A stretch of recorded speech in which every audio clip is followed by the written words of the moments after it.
მოგესალმებით, უყურებთ ქრონიკას 17 საათზე. მე ხატია ქვათაძე ვარ.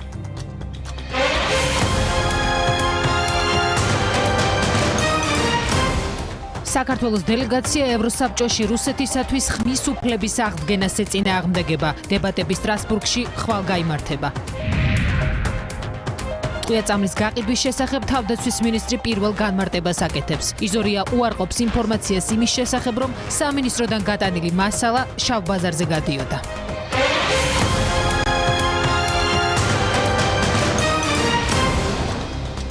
საქართველოს დელეგაცია ევროსაბჭოში რუსეთისათვის ხმის უფლების აღდგენას ეწინააღმდეგება. ქართული მხარე უკრაინისა და დიდი ბრიტანეთის დელეგაციებთან ერთად კატეგორიულ უარს ამბობს, რომ ევროსაბჭომ რაიმე სახის კომპრომისზე წავიდეს. ოფიციალური მოსკოვი კი საბჭოს მოქმედ წევრებზე ზეწოლას ღიად ცდილობს. მიმდინარე სესიაზე სტრასბურგში სწორედ ეს გახლავთ მთავარი საკითხი. ყირიმში განხორციელებული აგრესიის და უკრაინაში მიმდინარე პროცესებში ჩარევის გამო რუსეთს ხმის უფლება 2014 წლის აპრილში ჩამოართვეს. დებატები ამ საკითხის შესახებ სამშაბათს უნდა გაიმართოს, თუმცა მანამდე ამ სხდომაზე განსახილველი რეზოლუციის შესახებ მიმსჯელეს ალდოს კომიტეტში, სადაც მხარი არ დაუჭირეს დოკუმენტს. დღის ბოლოს ევროპის სახალხო პარტიის სხდომაზეც ამავე დოკუმენტის შესახებ ისაუბრებენ. თუ აქაც არ ექნება დოკუმენტს მხარდაჭერა, დიდი ალბათობით ხვალ ის ჩავარდება, თუმცა დებატები ამ საკითხის შესახებ მაინც შედგება და იქნება საკმაოდ მწვავე. წინასწარი განცხადებებით ნატალია მახვილაძე გვერდება. ევროპის საბჭოს უმეტესობა ხვალ საკმაოდ ცხარე დებატებს აანონსებს. დეპუტატთა ნაწილი ადანაშაულებს ევროპის საბჭოს გენერალურ მდივანს რუსეთის ინტერესების ლობირებაში.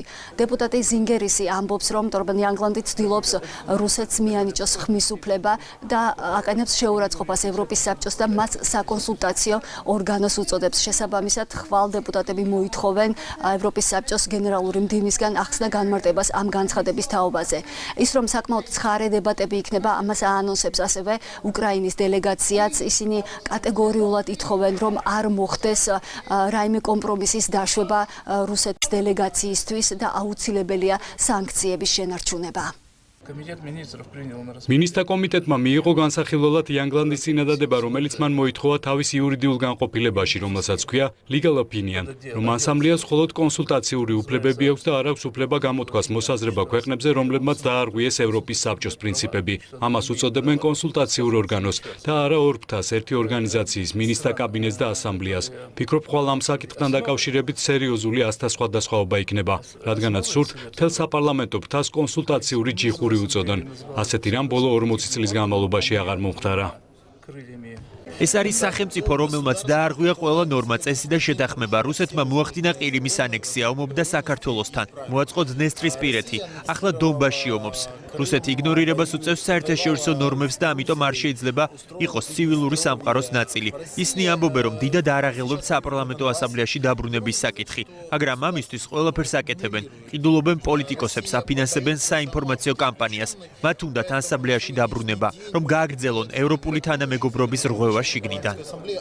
ის რომ რუსეთს ყავს ლობისტები, ამას არ მალავენ, მაგალითად გერმანიის დელეგაციის წევრები, ასევე დეპუტატი ტინი კოქსი, რომელსაც ჩვენ ვესაუბრეთ, ისინი განმარტავენ, რომ არ შეიძლება ხისტი გადაწყვეტილებების მიღება და აუცილებელია დიალოგი დაპირისპირებულ მხარესთან. ჩვენ გვაქვს ძალიან ბევრი პრობლემა ამ ასამბლეასა და ორგანიზაციაში. რუსეთი ცუდ როლს თამაშობს ბევრი მიმართულებით, მაგრამ ასამბლეის მთავარი ამოცანაა დისკუსიის მოწყობა, რომელიც აუცილებელია. სირთულეები არა მხოლოდ რუსეთისგან, არამედ სხვა წევრი ქვეყნებიდანაც გვაქვს, მაგალითად თურქეთიდან, აზერბაიჯანიდან, უკრაინიდან. ეს არის კომპრომისი და არ ვიცი რას იზამენ რუსები, მაგრამ ვფიქრობ, მათ უნდა მიიღონ ეს კომპრომისი, რადგანაც ჩემი აზრით უნდა გამოიყენონ საუბარი და დებატების საშუალება. აქ ვარ შეკრებილნი მინისტრების, მთავრობების, პარლამენტის დონეზე და არ გამოიყენოთ ეს შესაძლებლობა, ცუდი იქნება. ვფიქრობ, რუსები დაბრუნდებიან და ჩვენ გვექნება დებატები და კრიტიკა სხვადასხვა საკითხებზე, რაც მნიშვნელოვანია ჩვენთვის.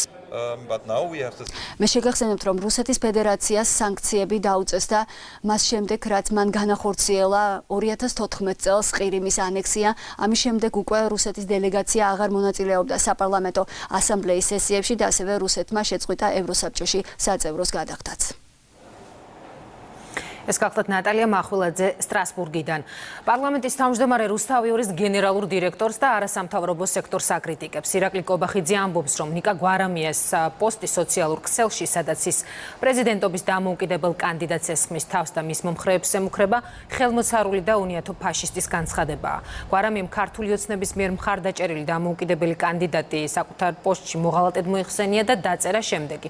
ყველა ვინც სალომე ზურაბიშვილს ანაფინანსებს ან კამპანიაში სხვაგვარად ეხმარება, ყველა პოლიტიკოსი, რომელიც დაყვება და მხარს უჭერს უკიდურესად უნდა შევავიწროვოთ. ეს გახლავთ ციტატა ნიკა გვარამიას სტატუსიდან. პარლამენტის თავმჯდომარე აცხადებს, რომ რუსთავიორის გენერალური დირექტორის ამ პოზიციას არასამთავრობო სექტორი განცხადებითაც არ გამოხმაურებია, რაც ფაშიზმისათვის ხელის დაფარებას ნიშნავს. ეს განცხადება არის ხელმოცარული და უნიათო ფაშისტის განცხადება, რომელიც გასული 6 წლის მანძილზე არაერთგზის მწარედ დამარცხდა ქართული დემოკრატიის, ქართული საზოგადოების და სიმართლის წინააღმდეგ ბრძოლაში. ნიკა გვარამიას შეიძლება მართლაც აქვს იმის იმედი, რომ ის განცხადებებს რაიმე გავლენა ექნება საზოგადოების პოზიციაზე, თუმცა საპირისპიროს ადასტურებს ხალხის და ჩვენი საზოგადოების თვალსაჩინო წარმომადგენლების ფართო ჩართულობა ქალბატონი სალომე ზურაბიშვილის საარჩევნო კამპანიაში. მიხეილ ბენიძემ ნიკა გვარამიას დაცვაც კი იგადრა, ანუ რეალურად უკადრებელი იგადრა, რაც უკიდურესად შემაშფოთებელია. პერსონალიები, რომლებიც ზოგიერთ ორგანიზაციას სათავეში უდგანან, სამწუხაროდ პოლიტიკურად ანგაჟირებულობის ან პოლიტიკური მიკუთვნებულობის გამო აზიანებენ თავად ამ იდეას. ჩვენი შეშფოთების საგანი სწორედ ესაა, რომ ზოგიერთი პოლიტიზირებული პერსონის გამო ზიანდება თავად იდეა და არასამთავრობო სექტორის როლი სამოქალაქო საზოგადოების ჩამოყალიბებაში, რაც დაუშვებელია. გვინდა ხაზგასმით განვაცხადოთ, ვინც ხელს აფარებს ფაშიზმს, თავადაც არის ფაშიზმის თანამონაწილე. პარლამენტის თავმჯდომარის ამ განცხადებას არასამთავრობო ორგანიზაციები მესამე სექტორის დისკრედიტაციის მცდელობით ხსნიან. მაგალითად, საერთაშორისო გამჭვირვალობა საქართველოს აღმასრულებელ დირექტორს მიაჩნია, რომ ქვეყანაში სხვა მიმართულებით არაერთი პრობლემაა და პოლიტიკოსებს ამაზე უნდა ჰქონდეთ რეაგირება. რაც შეეხება ნიკა გვარამიას განცხადებას, არასამთავრობოები ამბობენ, რომ ის საჯარო მოხელი არ არის და სოციალურ ქსელში გამოქვეყნებული ყველა სტატუსით ვერ დაინტერესდებიან არასამთავრობო ორგანიზაციები. ამ თავდასხმების მიზანი კიდევ ერთხელ ვიმეორებ არის ის, რომ მათ ხელი შეუშალონ ჩვენს სადამკვირვებლო საქმიანობას, გვამყოფონ მუდმივად სტრესულ რეჟიმში და ნაცვლად იმისა, რომ ჩვენ სრულფასოვანი წინასაარჩევნო მონიტორინგი განვახორციელოთ, გადავიდეთ მუდმივად მათი რაღაც განცხადებების პასუხს. შეიძლება გვარამიას განცხადებები არ მოგწონდეს, როგორც თქვა არ ჟდებოდეს, თქვა ჩემს გემოვნებაში, ანუ ირაკლი კობახიძის გემოვნებაში, ხო? მაგრამ მას კანონით არ ეკრძალება წინასაარჩევნო კამპანიაში მონაწილეობა და გარკვეული განცხადებების გაკეთება. რაც დრო გადის და გვესმის პარლამენტის თავმჯდომარის განცხადებები, მით უფრო გვიჭირს სერიოზულად რეაგირება გქონდეს ამ ყველაფერზე, იმის გათვალისწინებით, რომ ამ ქვეყანაში არის ძალიან ბევრი პრობლემა სხვა მიმართულებით, დაწყებული ჩვენი მოქალაქეების სოციალური მდგომარეობით, უმუშევრობით და დამთავრებული წინასაარჩევნო პერიოდში სხვადასხვა მოვლენებით და ვფიქრობ, რომ პოლიტიკოსებს ზუსტად ამაზე უნდა გქონდეს რეაგირება. ზოგადად, როგორც მიმდინარეობს ჩვენს ქვეყანაში დისკუსია, ეს ზოგადად მიუღებელი არის, იმიტომ რომ არა მხოლოდ ნიკა გვარამიას მხრიდან, არამედ სხვა პოლიტიკოსების მხრიდანაც და ეს არ არის მხოლოდ და მხოლოდ ოპოზიცია, ხელისუფლების მხრიდანაც ჩვენ გვესმის განცხადებები, რომელიც შეიძლება ეთიკურ ჩარჩოებში არ ჯდებოდეს. ჩვენ ახლა ყველა განცხადებებს ნამდვილად ვერ გამოვეკიდებით, ეს არის მათი არჩევანი, ყველა ადამიანის არჩევანი თუ როგორ კომუნიკაციას ატარებენ ისინი. მე მგონია, რომ ეს არის მცდელობა, რომ დისკრედიტაცია მოახდინოს სადამკვირვებლო ორგანიზაციების ერთი და მეორე არის ის, რომ თუ ისინი მართლა ხედავენ, რომ ამ განცხადებაში იყო დანაშაულის ნიშნების შემცველი რაიმე და ფაშისტთან იყო დაკავშირებული. ის რა არის, მე ნიკა გვარამია არ არის ამ ქვეყანაში საჯარო სამსახურზე საქმებული პირი. ნიკა გვარამია არ წყვეტს ვინმეს გააძევებენ თუ არ გააძევებენ ამ ქვეყნიდან. ეს რო ყოფილიყო თქვა მინისტრის განცხადება, ან რო ყოფილიყო თქვა, არ ვიცი, მაღალი თანამდებობრივი პოლიტიკური სხვა რომელიმე პირის განცხადება, ვისაც ხელისუფლება გადაწყვეტილებების მიღება ამ მიმართულებით, მაშინ გასაგებია, რომ ეს ბევრად უფრო მწავედ შეიძლება და შეფასებულიყო ამ სიტუაციაში. რაც შეეხება პოლიტიკურ კომენტარებს, პარლამენტის თავმჯდომარის განცხადებას სრულად იზიარებს საპარლამენტო უმრავლესობა, უფრო მეტიც მმართველ გუნდს მიაჩნია, რომ ეს დროული იყო და სრულიად ლოგიკური, თუმცა ლოგიკურად განსხვავებული მოსაზრება აქვს საპარლამენტო უმცირესობას. თავად დამოუკიდებელმა კანდიდატმა პარლამენტის თავმჯდომარის განცხადების შესახებ კახეთში ამომრჩეველთან შეხვედრისას ისაუბრა. ამიტომ მათ კი არ აყენებენ შეურაცხყოფას. ანუ ოპოზიციას ანჯენჯიობს. ამით აყენებენ შეურაცხყოფას იმ მილიონობით ადამიანის ხსოვნას, ვინც შეეწირა ჰოლოკოსტს და რაც შეიდინეს ფაშისტებმა. ანუ ეს უპატივცემულობა არის ამ საზარელი დანაშაულების მიმართ, იმიტომ რომ ამ დანაშაულების გაიბურება არის, გამაიმუნებაა ეს.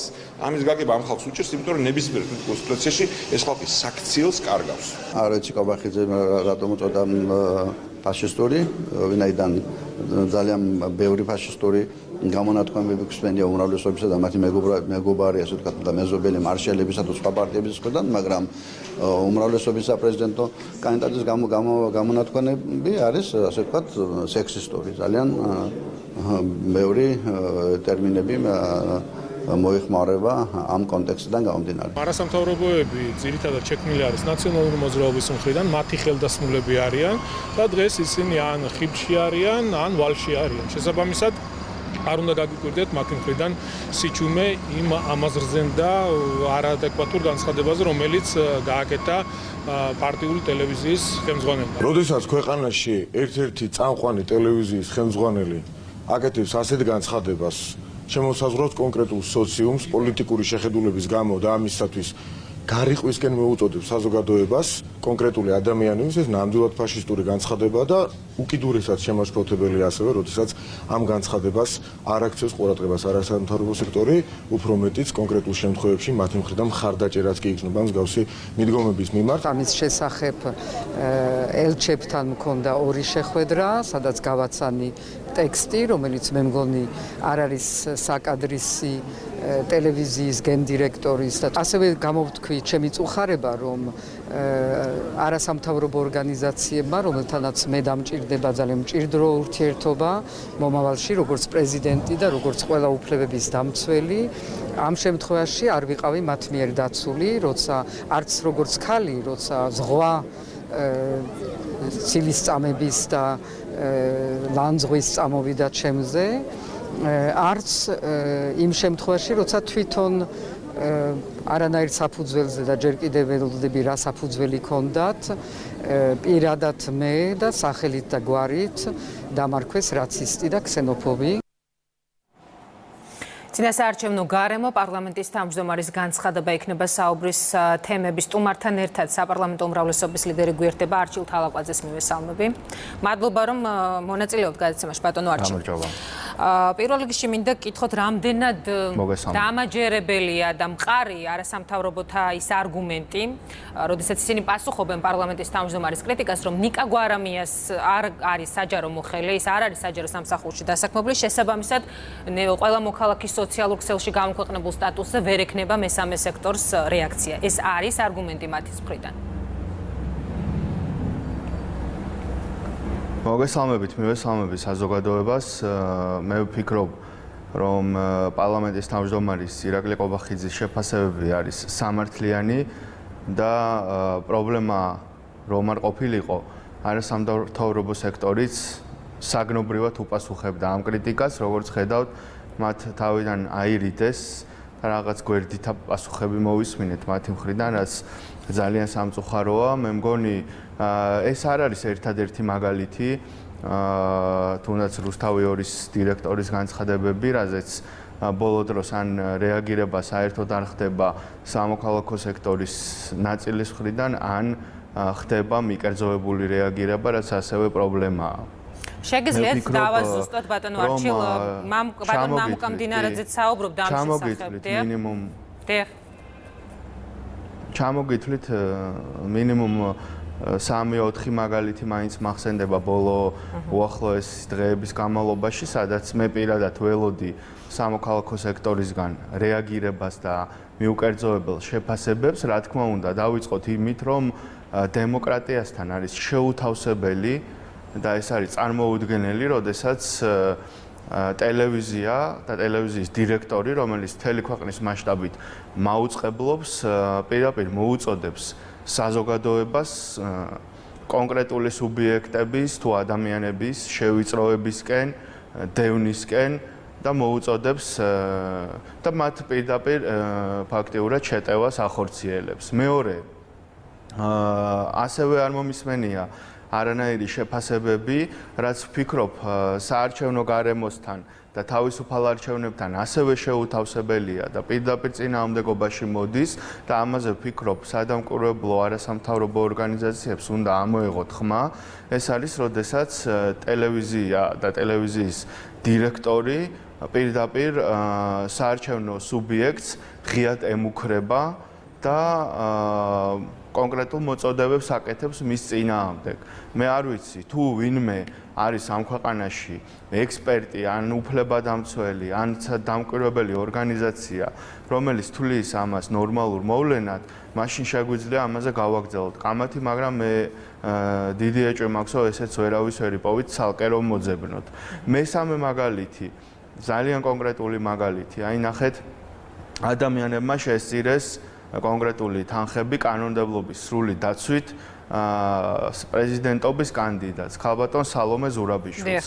3 დღეა უკვე მომსწრევართ იმის, რომ შემომწირველებზე, რომელიც კანონით არის დაშვებული, რომელთაც იცავს კანონი, მათ შემოწირულობებსაც იცავს კანონი და მათ არჩევანსაც იცავს კანონი. ვხედავთ, რომ ამ ადამიანებზე არის ფსიქოლოგიური ზეწოლა, არის შეტევა, არის შეურაცხყოფა და მათ პირდაპირ შეიძლება ითქვას, რომ მედიის გამოყენებით აიძულებენ, რომ ასეთი ნაბიჯი სხვა ადამიანებმა აღარ გადადგან. მითხარით, ამას რატომ არ მოყვა არასამთავრობო სექტორის მხრიდან შეფასებები. მით უმეტეს, როდესაც კანონმდებლობით რეალურად ეს არის დაცული ეს პროცესი და კანონმდებლობის თანახმად გააკეთეს ამ ადამიანებმა ეს მაგალითები მოყავთ თქვენთვის დასადასტურებლად, რომ მესამე სექტორი მიზანმიმართულ დისკრედიტაციას ეწევა.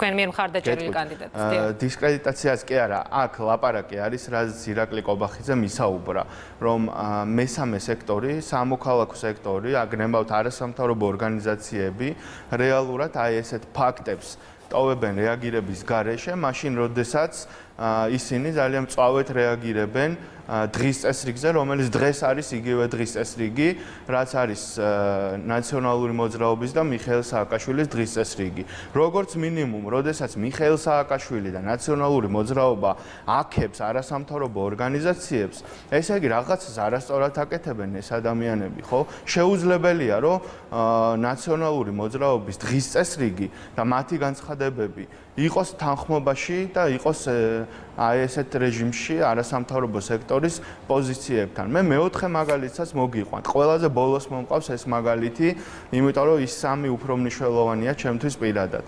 ამ დღეებში რუსთავი ორმა და რადიო თავისუფლებამ ერთხმად ამ რაღაცა კოალიციურ რეჟიმში გააკეთეს გადაცემა ხელისუფლების წევრების ცოლებზე, სადაც მთელი ტენდენცია არის დისკრიმინაციული და ქალის უფლებების შემლახველი, ეწინააღმდეგება გენდერული თანასწორობის პრინციპებს, სადაც მთლიანად გაშუქებული იყო ისე, რომ ცოლებმა თავისი სამსახურები, თავისი კარიერა, თავისი შემოსავალი შექმნეს ქმრების ხარჯზე.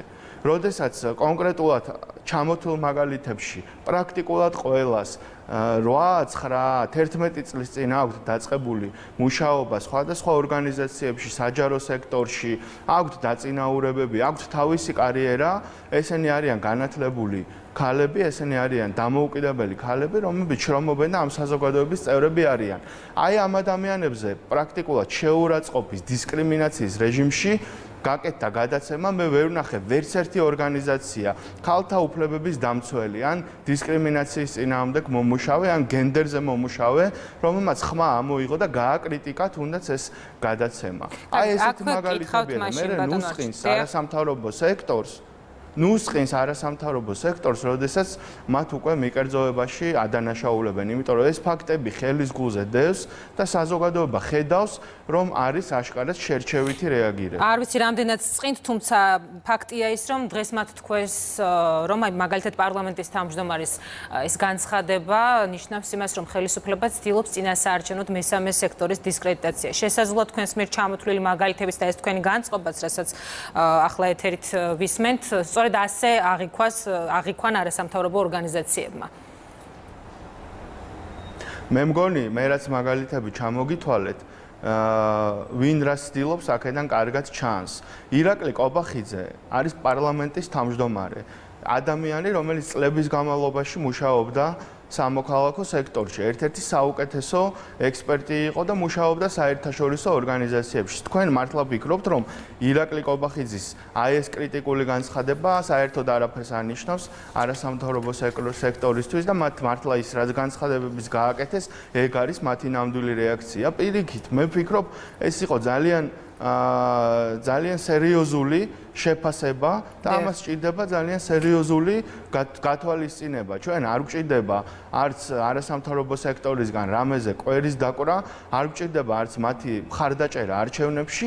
ერთადერთი რამე, რაც ირაკლი კობახიძემ დღეს თქვა, არის ის, რომ არასამთავრობო სექტორი, სამოქალაქო საზოგადოება და მისი მოვალეობა არის, რომ იყოს მიუკერძოებელი და თუ ხედავს დარღვევებს ერთ მხარეს და ამაზე რეაგირებს, უნდა დაინახოს ეს დარღვევები მეორე მხარესაც, როდესაც ეს აშკარაა და მე ჩამოგითვალეთ მაგალითები. აი ამაზეა საუბარი და როდესაც ამას არ აკეთებს სამოქალაქო სექტორის ეს ორგანიზაციები, ვიზეც საუბარია, ეს აზიანებს მთლიანად სამოქალაქო საზოგადოების იდეას, იმიტომ რომ ადამიანებს აქვთ უსამართლობის განცდა ელემენტარულად იმ ადამიანებს, ვინც მე ჩამოგითვალეთ, აქვთ უსამართლობის განცდა, როგორ შეიძლება რომ ექიმებზე ესეთი რეიდი განახორციელოს ტელევიზიამ და ეს დარჩეს შეფასების გარეშე.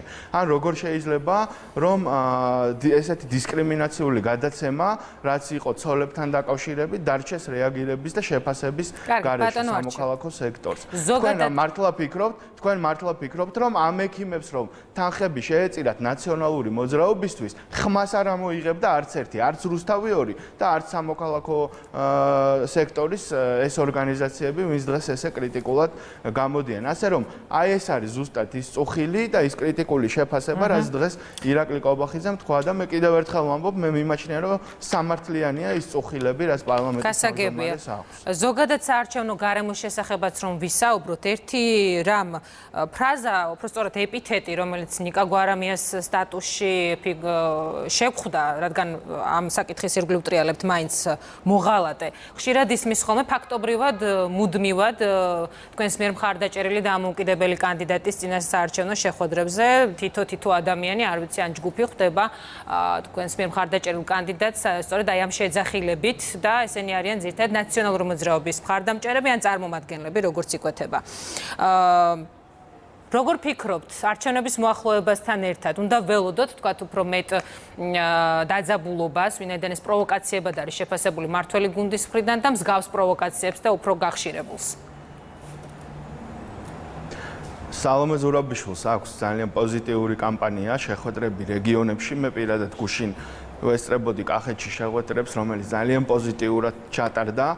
სალომე ზურაბიშვილი უკვე კამპანიის გააქტიურებასთან ერთად გამოიკვეთა როგორც ადამიანი, ვისაც აქვს მომავლის ხედვა, ადამიანი, რომელიც შეძლებს საზოგადოების გაერთიანებას, შეძლებს მაგიდასთან მოიწვიოს ყველა მხარე და მას აქვს კონკრეტული გეგმა, ის საუბრობს განათლებაზე, ის საუბრობს გარემოზე, ის საუბრობს ევროკავშირში ინტეგრაციაზე, ის საუბრობს საქართველოს კულტურის და ამ იდენტობის გაძლიერებაზე და მის გატანაზე, საზღვრებს გარეთ საუბრობს ტოლერანტობაზე და ყველა იმ თემაზე, რაც ჩვენი მომავლისთვის არის მნიშვნელოვანი. ეხლა მოდით ვნახოთ, რაზე საუბრობენ ოპონენტები. ბატონი ვაშაძე, ბატონი ბაქრაძე პრაქტიკულად ყველა შეხვედრას უძღვნიან სალომე ზურაბიშვილს, არიან დაკავებული ამ რაღაც მოღალატე ზახილით, რომელიც არის მანტრასავით იმეორებენ ამ სიტყვას. სინამდვილეში საზოგადოებამ დაინახა ერთი რამ, რომ სწორედ ამ ადამიანებს როდესაც ისინი იყვნენ ხელისუფლებაში,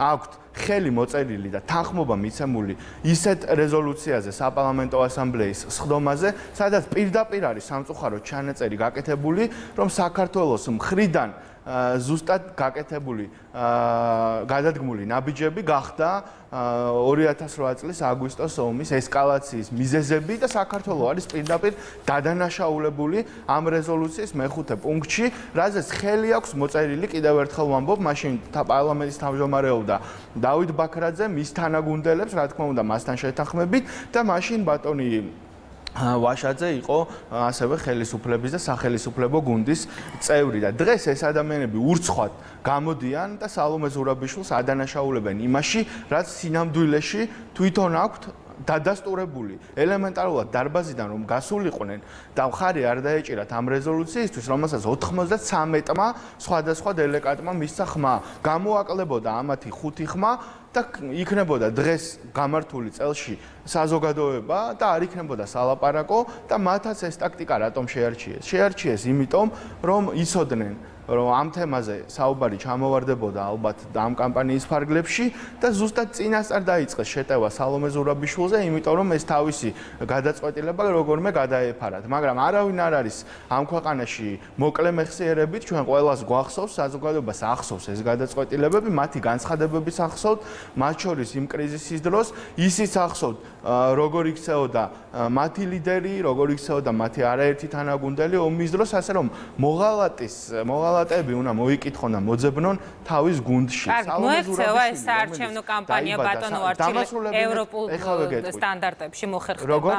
ევროპული ტიპის საარჩევნო გარემოზე საუბრობს მუდმივად სალომე ზურაბიშვილი და მოხერხდება ამ წინა საარჩევნო კამპანიის და გარემოს მოქცევა ევროპულ სტანდარტში?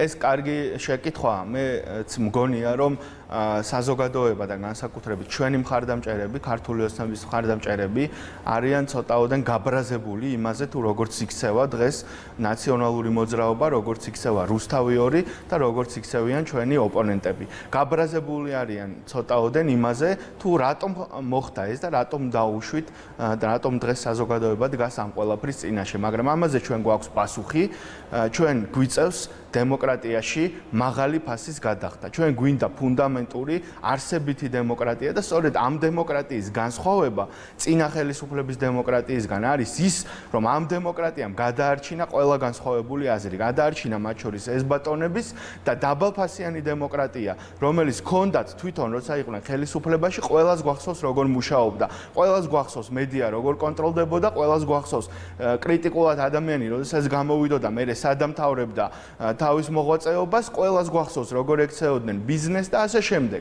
ჩვენ აღარ გვინდა ესეთი დაბალფასიანი უხარისხო დემოკრატია და რა თქმა უნდა ხელისუფლება და ჩვენი გუნდი მზად არის რომ დემოკრატიაში მაღალი ფასი გადაიხადოს. მაგრამ ერთი რამე ხაზგასმით უნდა იცოდნენ ამ ადამიანებმა, ვინც ამ ბინძურ კამპანიებს გეგმავენ და თავის სიცრუის მანქანაში ჩაუშვებენ ხოლმე და ცდილობენ რომ ხალხი შეიყვანოს შეცდომაში. რომ ამ ქვეყანაში გადაწყვეტილებებს იღებს საზოგადოება, ხალხი გადაწყვეტილებებს იღებს არჩევნებით და 28 ოქტომბერს აი ამ უტიფარ კამპანიას და ამ აგრესიას, რაც შემოიტანეს მათ საარჩევნო კამპანიაში გაეცემა კიდევ ერთხელ პასუხი და რეალურად თქვენ უნდა იცოდეთ, რატომ არის ნაციონალური მოძრაობა და რუსთავი 2 ესე გამწარებული და რატომ იმუქრებიან ისინი წიწაკებით. მე მინდა დავამშვიდო, ძალიან ბევრი წიწაკის ჭამა მოუწევთ, სანამ ამ დაპირებას როდესმე შეასრულებენ. იმიტომ არიან ესე გამწარებულები, რომ იმ მთავარი ოპოზიციური ძალის ადგილსაც კარგავენ ამ არჩევნებში მაღალი ალბათობით, რომელსაც ამ წლების განმავლობაში უცხოელ პარტნიორებს და საქართველოში თავის მხარდამჭერებს ეუბნებოდნენ. თორე ვის ჯერა, რომ საქართველოში გაიმარჯვებს კანდიდატი, რომელიც მუშაობდა და მოქალაქე იყო რუსეთის, მუშაობდა რუსულ სამსახურებში, აქვს მაღალი ალბათობით კავშირი მაშინდელ კგბ-სთან, რომელსაც რუსული პასპორტი 2009 წლამდე ხელიდან ვერ გააგდებინეს. ვინმეს მართლა ჯერა, რომ ეს ადამიანი მოუგებს ადამიანს, რომლის სახელის უკავშირდება რუსული ბაზების გაყვანას, რომელიც იყო სიმართლისთვის მებრძოლი ერთ-ერთი პირველი ადამიანი, რომელიც დაუპირისპირდა ამ რეჟიმს და რომელმაც ამდენი ათეული წლის განმავლობაში ბოლოს და ბოლოს დაიბადა, გაიზარდა, მუშაობდა, განათლება მიიღო საფრანგეთში, შეინახა თავისი ქართული ენა, შეინახა თავისი იდენტობა, ისტორია და ჩამოვიდა საქართველოში და დღეს საქართველოში მოღვაწეობს. ვინმეს ჯერა, რომ ამ არჩევანს შორის პრორუსული არჩევანი არის იქ, სადაც ესენი ეს როგორც თქვენ ბრძანეთ, გადაწყვეტილებას ამ ქვეყანაში ხალხი იღებს და ვნახოთ, რას გადაწყვეტს ამ მრჩეველი არჩევნების დღეს. ჩვენი საუბრის ბოლოს არჩევნებს და ყველაფერი გამოჩნდა. ბატონო არჩილ, მოკლედ მინდა გითხოთ ერთი სიახლის შესახებ, არ ვიცი რამდენად ხართ ინფორმირებული. თქვენი ყოფილი თანაგუნდელის გადაწყვეტილების შესახებ, ვინაიდან პარლამენტის წარმომადგენელი ბრძანებით და იმ გუნდის, სადაც დავით ჭიჭინაძე მოღვაწეობდა, ის ფრაქცია საქართველოს პატრიოტებს შეუერთდა ცოტა ხნის წინ დადასტურდა ეს ინფორმაცია. თუ გაქვთ რაიმე კომენტარი მისი ამ გადაწყვეტილების შესახებ, როგორც პარლამენტის წევრს?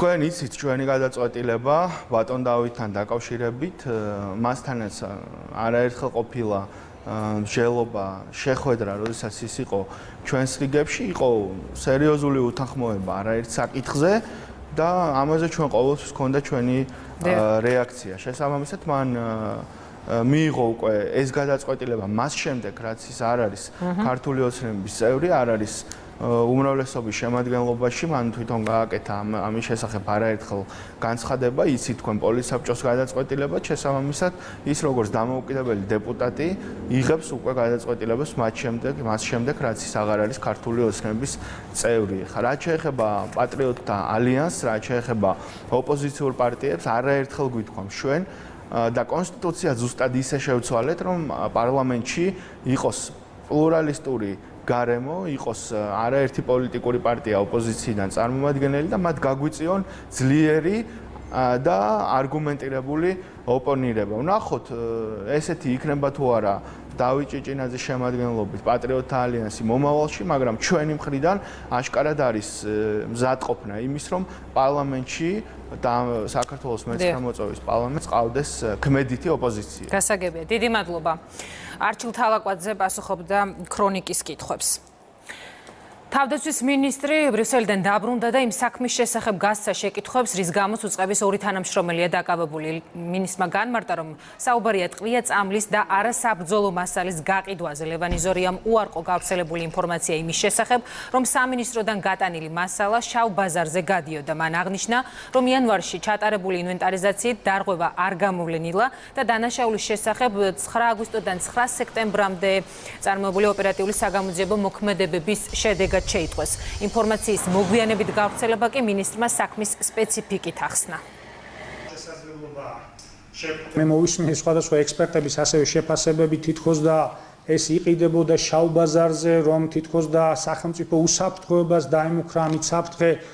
ამ ეტაპზე მოპოვებული მტკიცებულებებით ასეთი საფრთხე გამოირიცხება, იმიტომ რომ პიროვნებას, ვისაც ეს ტყვია წამალი გაჰქონდა დანაშაულებრივი გზით, ჰქონდა მონადირის იარაღები და ბალისტიკურმა ექსპერტიზამ დაამტკიცა, რომ ეს M4-ის ტიპის ვაზნები ადეკვატურია იმ სანადირო იარაღების, რომელიც მას გააჩნდა, ასევე იმ პიროვნებას, ვისაც ეს ტყვია წამალი გადასცა, ასე რომ ამ ეტაპზე ცალსახად მინდა ვთქვა, რომ ეს არის სწორედ ჩვენი ოპერატიული საქმიანობის შედეგად მოპოვებული ინფორმაცია, კონკრეტული მტკიცებულების საფუძველზე მოსამართლის განჩინებით ჩავატარეთ, რა ჭხრეკა ამოვიღეთ სწორედ 6750-მდე ტყვია წამალი. პატა ბურჭულაძის მეუღლე გამოძიების კითხვებს ამ დრომდე პასუხობს. ანგელა ვასილენკოს გამოკითხვა საქალაქო სასამართლოში მოსამართლის თანდასწრებით მიმდინარეობს, როგორც ეს მან თავად ითხოვა. შესვლამდე განაცხადა, რომ ყველა კითხვაზე უპასუხებს და კომენტარსაც პროცესის დასრულების შემდეგ გააკეთებს.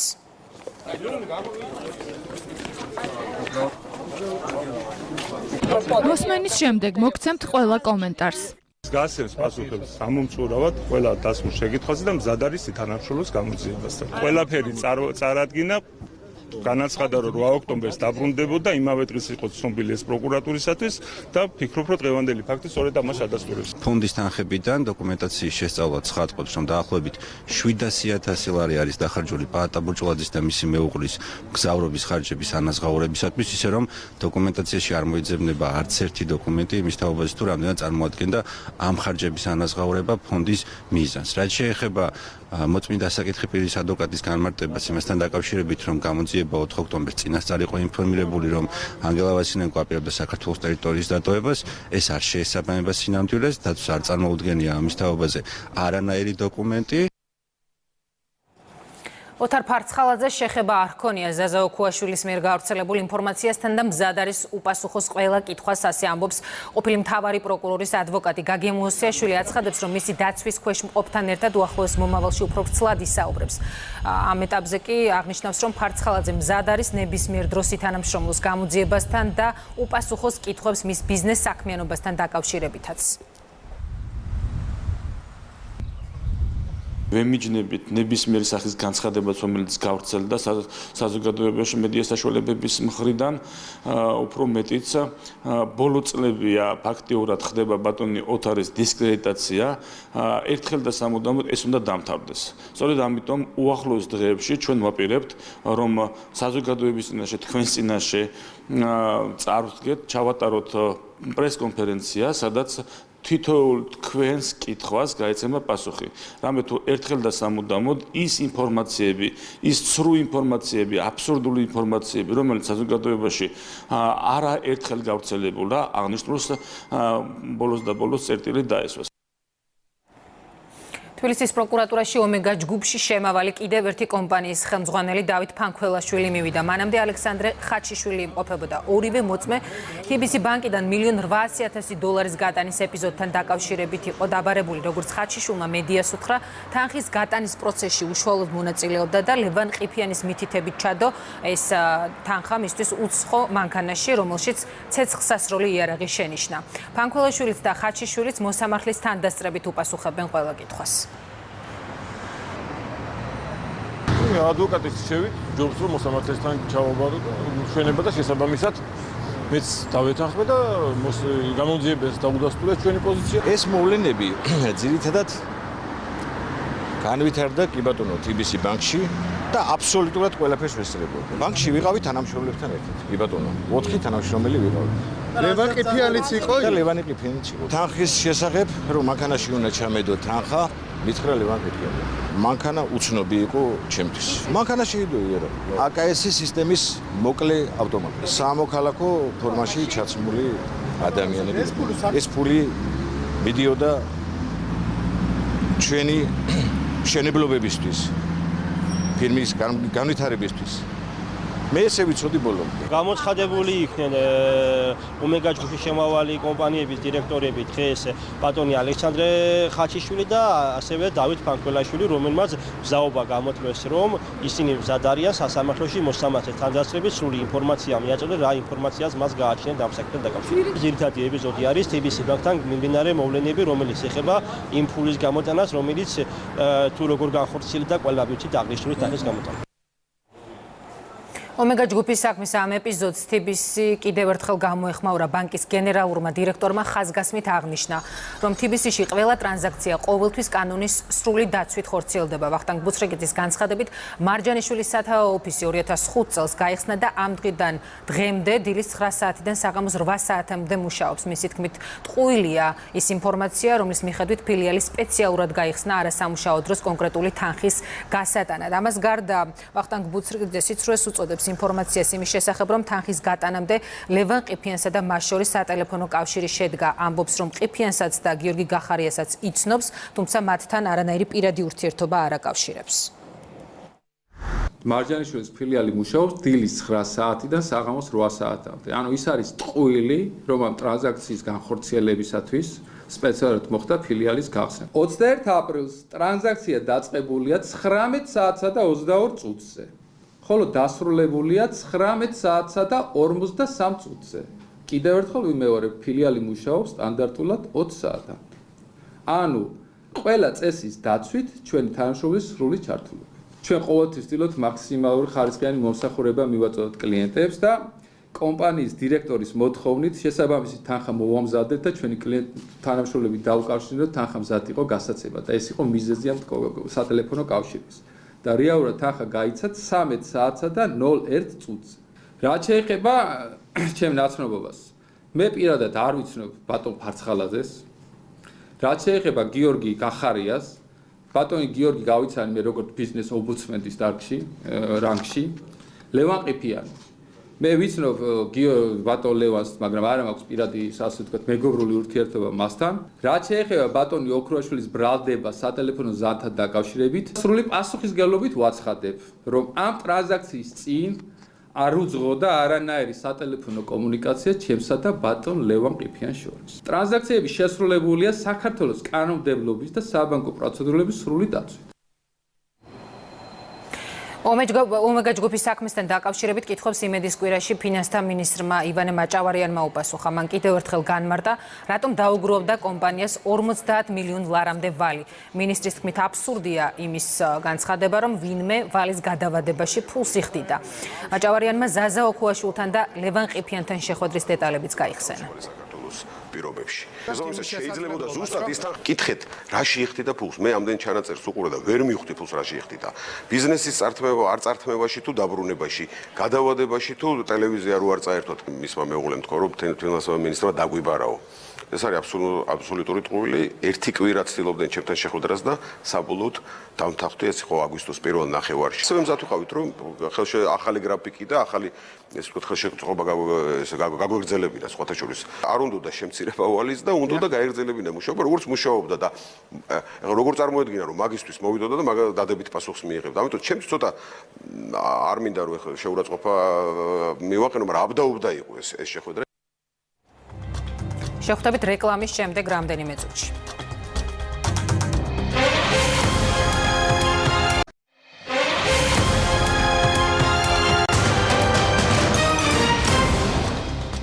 უყურებთ ქრონიკას 17 საათზე. რამდენიმე წუთის წინ დადასტურდა იმის შესახებ ინფორმაცია, რომ ქართული ოცნების ყოფილი წევრი დავით ჭიჭინაძე ფრაქცია პატრიოტთა ალიანსს შეუერთდა. ამის შესახებ მან ქრონიკასთანაც ისაუბრა. არ შევერთებივარ ესე რა თხოვეს მაგრამ ადამიანებმა რომ ფრაქციას სანამ შეავსებენ მე-6 წევრით რომ არ დაიშალონ გვერდში დაუდგება. ახალ წლამდე შევთავაზეთ რომ სანამ დამთავრდება ეს საშემოდგომო სესია, მანამდე ვიქნები მაგ ფრაქციაში დამოუკიდებელი დეპუტატის სტატუსით. თხოვნა გავითვალისწინე რომ არ დაიშალოს ეს მოცემულობა რაც არსებობს დღეს. ეს არის ტექნიკური მხარდაჭერა ზოგადად. არანაირი პოლიტიკური და რაღაც საერთო მე ჩემი აზრები და ჩემი მხარდაჭერა ვის მიმართად გამაჩნია ვაგრძელებ იმ მხარეს გაგრძელებას ეს ერთმანეთთან უხერხულობას არ გვიქმნის. ეს შევათანხმეთ რომ აქედან გამომდინარე ჩემი განცხადებები და ჩემი ის იქნება აბსოლუტურად ისევ ისეთი როგორიც იყო აქამდე. ოპოზიცია სალომე ზურაბიშვილს ამჯერად 10 წლის წინანდელი ინტერვიუს გამო აკრიტიკებს. საქმე ეხება 2008 წლის 9 აგვისტოს ომის დროს ზურაბიშვილის ინტერვიუს ფრანგულ მედიასთან, კერძოდ France Press-თან, სადაც პოლიტიკოსი ამბობდა, რომ თუ საქართველოს კონფლიქტის წინ შეცდომები დაუშვა, მაშინ შეერთებულმა შტატებმაც უნდა აიღოს პასუხისმგებლობა, რადგან საქართველოს ხელისუფლებას სათანადო კოორდინაცია ვერ გაუწიეს. უმცირესობა ამბობს, რომ ეს ფრაზა მოგვიანებით ვლადიმერ პუტინმა გამოიყენა. პრეზიდენტობის დამოუკიდებელი კანდიდატის მიმართ ბრალდებებს პარლამენტის თავმჯდომარემ პასუხა. გახსოვთ თქვენ კონდოლიზა რაისის ცნობილი განცხადებები, მაილსის ცნობილი განცხადებები, სადაც ისინი ამბობდნენ, რომ მან არაერთხელ გააფრთხილეს მიხეილ სააკაშვილი მის თაობაზე, რომ მის ასეთ ქმედებას აუცილებლად მოყვებოდა ძალიან ცუდი შედეგი. ამის მიუხედავად სააკაშვილმა სხვანაირად იმოქმედა, როდესაც შენ გაქვს მოღალატეობრივი ჩანაფიქრი, ან როდესაც ხარ უბრალოდ ავანტურისტი, ბუნებრივია ასე დროს არც მეგობრის გაფრთხილებას იღებ ხურად და არც მტრის გაფრთხილებას. ეს იყო ის, რაც გააკეთა მიხეილ სააკაშვილმა. მე მინდა შეგახსენოთ, რას ამბობდა თუნდაც იმ ინტერვიუში სალომე ზურაბიშვილი აცხადებდა, რომ მაშინ საქართველოს მისი დასავლური არჩევანის გამო დაისაჯა. საუბარია პირდაპირ სალომე ზურაბიშვილის ინტერვიუში, რომ ინიციატორი კონფლიქტის და აგრესიის 2008 წელს იყო სწორედ რუსეთი. მთელი კასკადი მისი განცხადებების, მისი საქციელის ადასტურებს იმას, რომ ეს ადამიანი არის საშიში საქართველოს ინტერესებისთვის ნებისმიერი ძალაუფლების ქონის პირობებში და მით უმეტეს პრეზიდენტის სტატუსით და კიდე ერთხელ გვახსენებს ყველას ჩვენ სამოქალაქო ვალს, რომ მივიდეთ არჩევნებზე და მივცეთ ხმა მის წინააღმდეგ. და კერძოდ ჩემს შემთხვევაში შემიძლია მკაფიოდ გითხრათ, რომ მის დასამარცხებლად საუკეთესო კანდიდატი არის დავით ბაქრაძე. იმის შემდეგ გაკეთებული განცხადება იყო, ასე ვთქვათ, უკმაყოფილო იყო, იმით რომ ნატოს წვრთნები, სამშვიდობო წვრთნები ტარდებოდა ამერიკული სამხედრო ტექნიკის მონაწილეობით საქართველოში. მის განცხადება და ვერც და არც უარყოფს ამას. ანუ ამ და ყველა საკითხში ის ზის პირდაპირ ჩვენი ქვეყნის მტრების ნარატივში. ანუ იგივე გზავნილი აქვს. და ეხლა აქ იმიზიება ამას, ბოლომდე შეგნებულად აკეთებს თუ უბრალოდ რო ვიხმარო ისტორიული პარაფრაზირება სასარგებლო იდიოტიზმთან გვაქვს პოლიტიკურთან საქმე, მეორე ხარისხოვანი არის. თავი არის შედეგი და შედეგი არ უნდა დადგეს თქვენი ქვეყნისთვის საზიანო. პუტინი თავიდანვე აღიარებდა, რომ მას ჰქონდა საქართველოს შემოჭრის გეგმა ჯერ კიდევ 2006 წელს. ეს არის რეალობა. ამას არ აღიარებს, რომ ეს გეგმა შემოჭრის ჰქონდა და საქართველოს არ იყო ამაში დამნაშავე, არ აღიარებს მხოლოდ პოლიტიკური ლიდერებიდან სამი ადამიანი. ეს არის სალომე ზურაბიშვილი, ეს არის ბიძინა ივანიშვილი და ეს არის კობახიძე. ამიტომ დანარჩენი მსოფლიო ცალსახად შეთანხმებული ამაზე. რა მავნებლურ ქმედებებს ჰქონდა ამ ადამიანის მიერ გულისხმობ პრეზიდენტობის კანდიდატს. ამის მრავალი ფაქტი არსებობს და საერთაშორისო დონეზე ხდებოდა ამ ადამიანის არგუმენტების გამოყენება. ამიტომ ქვია ამას საქართველოს სახელმწიფოებრივი ღალატი. ირაკლი კობახიძის განცხადებით პარტიის შიდა კვლევებით სალომე ზურაბიშვილი დამაჯერებლად იგებს არჩევნებს, გრიგოლ ვაშაძე კი შეიძლება მეორე ადგილზეც ვერ გავიდეს. პარტიის აღმასრულებელი მდივანი აცხადებს, რომ საზოგადოებას ვერ აკადრებენ შიდა კვლევების ინფორმაციის საჯაროდ გამოტანას, როგორც ამას ნაციონალური მოძრაობა აკეთებს. ყველა პარტია ატარებს თავის შიდა კვლევებს, ჩვენც გვაქვს ჩვენი შიდა კვლევები და ზუსტად ამ კვლევებზე დაყრდნობით განვაცხადებ მე დღეს, რომ სალომე ზურაბიშვილი დამაჯერებლად იგებს ამ არჩევნებს, ამ პრეზიდენტო არჩევნებს, რაც არავისთვის არ არის სიურპრიზი ბუნებრივია და რაც შეეხება გრიგოლ ვაშაძეს, მან შეიძლება მეორე ადგილიც ვერ დაიკავოს ამ არჩევნებში. ეს არის დღევანდელი მდგომარეობა. როდესაც პოლიტიკური პარტია ატარებს თავის შიდა კვლევას, ბუნებრივია ეს არის პარტიის კვლევა და შესაბამისად ამის საზოგადოებისთვის წარმოჩენა ნიშნავს იმას, რომ შენ შიდა სამზარეულოს გაიტან გარეთ, რაც არ არის სწორი. სალომე ზურაბიშვილი დედოფლის წყაროში ხდება მხარდამჭერებს. დამოუკიდებელმა კანდიდატმა მძიმე წინასაარჩევნო გარემოს შესახებ ისაუბრა და თქვა, რომ პრეზიდენტობის მსურველებს პროგრამაზე საუბარი ლანძღვის ფონზე არ უნდა უხდებოდეთ.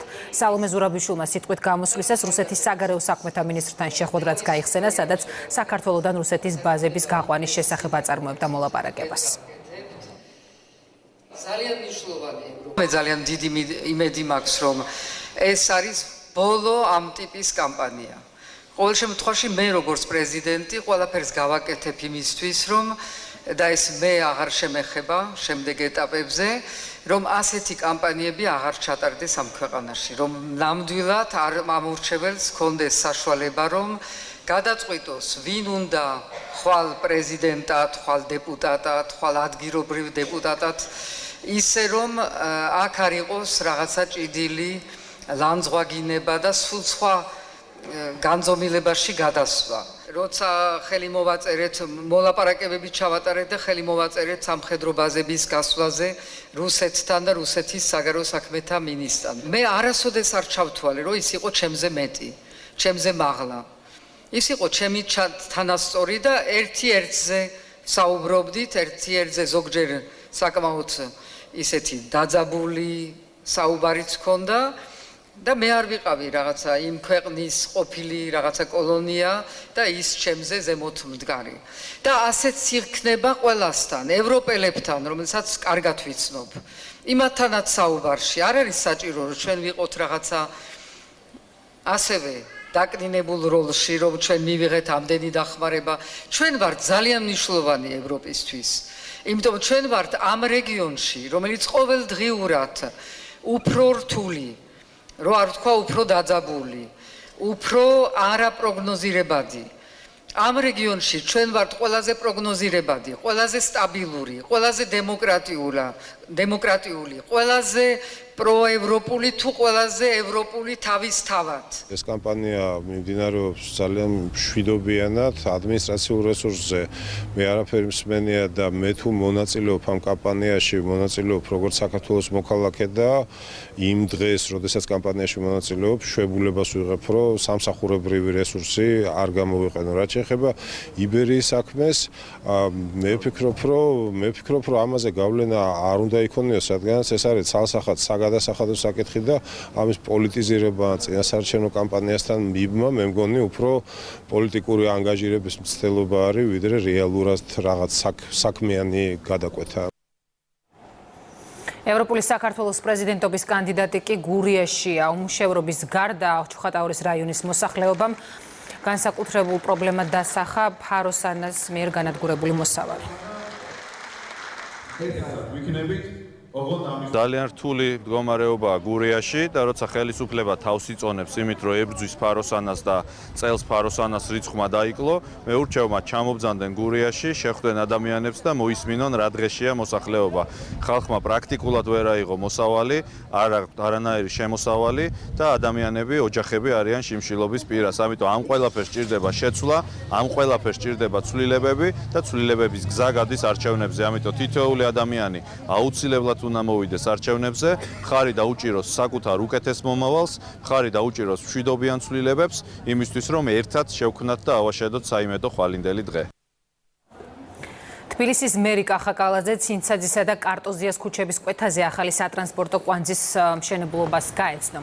ამ ქუჩების კვეთაზე ორდონიანი კვანძის მშენებლობის ძირითადი სამუშაო უკვე დასრულებულია. გზაგამტარმა უნდა უზრუნველყოს ავტოსატრანსპორტო საშუალებების უსაფრთხოდ და შეუფერხებლად მოძრაობა, განტვირთოს და შეამციროს ტრანსპორტის გადაადგილების დროც. სატრანსპორტო კვანძის მშენებლობისათვის მერიის ბიუჯეტიდან 2,968,952 ლარი დაიხარჯება. გადასასვლელი პანდუსი, რომელიც გაკეთდა, რომ ამ კონკრეტულ მონაკვეთს მიეცეს შესაძლებლობა განიტვირთოს, ავტომობილებისგან თავისუფლად იყოს გადაადგილება შესაძლებელი. ოქტომბრის ბოლოს მთლიანად იქნება დასრულებული ეს სამუშაოები, დაახლოებით 3 მილიონი დაიხარჯა ამ პროექტის განხორციელებაში. აქ მოეწყობა სპეციალური კუნძულები, რომელიც იქნება გამწვანებული, დაეთვება ახალი ნარგავები, ხეები და მგონია, რომ მართლაც საკმაოდ ლამაზი პროექტი გამოვა. ხიდის კონსტრუქციული ნაწილი რეალურად უკვე დასრულებული არის. თვის ბოლომდე დარჩენილ სამუშაოებში ყველაზე მნიშვნელოვანი საფარის მოწყობა, ასევე ეწყობა თანამედროვე განათების სისტემები ენერგოეფექტური განათებებით და მოხდება არსებული გამწვანების მიმდებარედ დამატებით სკვერის მოწყობა. საქალაქო სასამართლოში ანა ნაცვლიშვილის მკვლელობის საქმეზე ორი გამომძიებელი გამოიკითხა. ირაკლი გელაშვილმა დაადასტურა, რომ საგამოძიებო მოქმედებების შედეგად ბრალდებულის ბინიდან ტანსაცმელი ამოიღეს, რომელზეც სისხლის კვალი აღმოჩნდა. ლაშეთ უხაშვილმა კი გრიგალაშვილის დაკითხვის დეტალებზე ისაუბრა და აღნიშნა, რომ ბრალდებულმა გამოძიებას პირვანდელი აღიარებითი ჩვენება ყოველგვარი ზეწოლის გარეშე მისცა. საქმის განხილვა 10 ოქტომბერს მოწმეთა გამოკითხვით გაგრძელდება, რის შემდეგაც ბრალდება ნივთიერი მტკიცებულებების გამოკვლევის ეტაპზე გადავა. ბრალდებული დანაშაულს არ აღიარებს ანა ნაცვლიშვილის მკვლელობისათვის ლადო გრიგალაშვილს 15-დან 20 წლამდე ანულვადოდ პატიმრობა ემუქრება. პროცესის ბოლოს გარდაცვლილის ანა ნაცვლიშვილის ოჯახის წევრებსა და ბრალდებულს შორის სიტყვიერი დაპირისპირება მოხდა. დაძაბულობის მიზეზი ბრალდებულის უფლება დამცველის მიერ დასმული შეკითხვა გახდა. ამოღებულ ტანსაცმელზე ბიოლოგიური ექსპერტიზის დასკვნის თანახმად აღმოჩნდა გარდაცვლილის სისხლი. გარდა ამისა, დაკითხვილი იქნა გამომძიებელი, რომელმაც ინფორმაცია მიაწოდა სასამართლოს ლადო გრიგალაშვილთან ჩატარებული საგამოძიებო მოქმედებების თაობაზე, კერძოდ მისი გამოკითხვის, მასთან მისგან ნიმუშების აღებისა და სხვა მოქმედების ჩატარებებთან დაკავშირებით. იუსტიციის სამინისტროში მომზადებული ცვლილებების მიხედვით ბავშვთა რეფერირების ცენტრი შეიქმნება.